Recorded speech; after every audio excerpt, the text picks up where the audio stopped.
Hallo ihr Lieben, herzlich willkommen zu einer neuen Folge von Selmas Recipes. Heute gibt es wieder ein leckeres Keksrezept und zwar mache ich Haselnussstängeli, auch bekannt als Totenbeinli.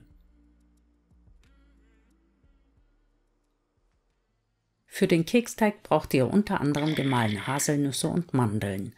Da es bei uns keine fertig gemahlenen Nüsse zu kaufen gibt und ich zum Zerkleinern der Nüsse ohnehin meinen Multizerkleinerer benutzen musste, habe ich mich dazu entschieden, den Keksteig komplett in der Küchenmaschine zu mixen. Das Rezept funktioniert natürlich auch, wenn ihr die Zutaten einfach in einer Schüssel verrührt. Bei der Zubereitung des Teiges im Multizerkleinerer ist es wichtig, zuerst die trockenen Zutaten einzufüllen.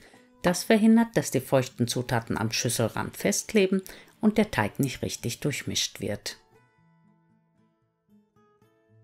Ich mache das jetzt so, dass ich die trockenen Zutaten erst mit der kalten Butter hacke, bis eine sandige Mischung entsteht und dann im laufenden Betrieb die Eier zufüge.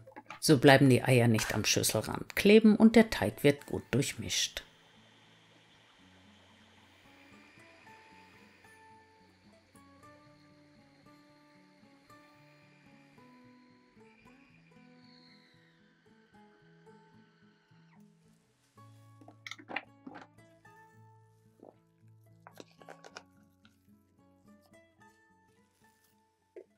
In den Teig gebe ich jetzt noch die ganzen Haselnüsse und Mandeln und die Gewürze wie zum Beispiel Zimt, Muskatnuss, hier könnt ihr auch Piment verwenden, Nelkenpulver und Zitronenabrieb.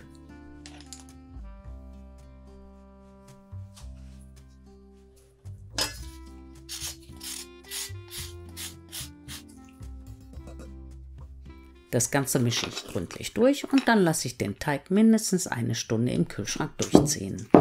In diesem Fall habe ich den Teig über Nacht im Kühlschrank gelassen und erst am nächsten Tag gebacken.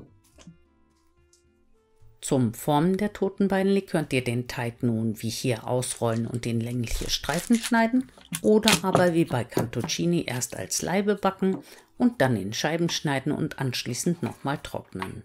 Ich mache das so, dass ich den Teig erst 1 cm dick ausrolle und vor dem Zuschneiden etwa 25 Minuten ins Gefrierfach lege. Wenn ihr eine Methode kennt, die deutlich einfacher und schneller geht, dann schreibt mir das bitte gerne in die Kommentare.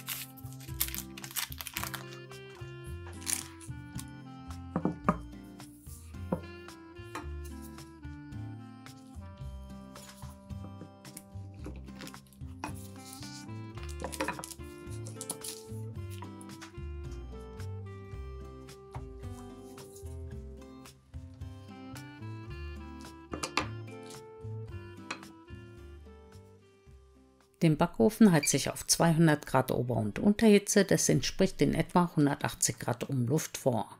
Da jeder Backofen etwas anders backt, können Temperatur und Backzeit bei euch leicht abweichen.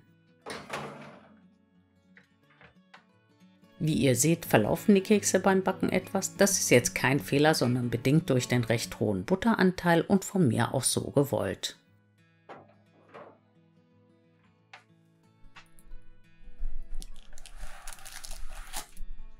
Und für diejenigen, die sich das immer wünschen, zeige ich ein Totenbeinli noch aus der Nähe.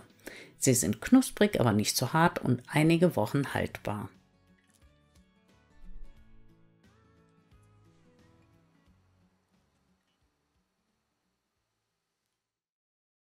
Ich hoffe, mein Video hat euch gefallen.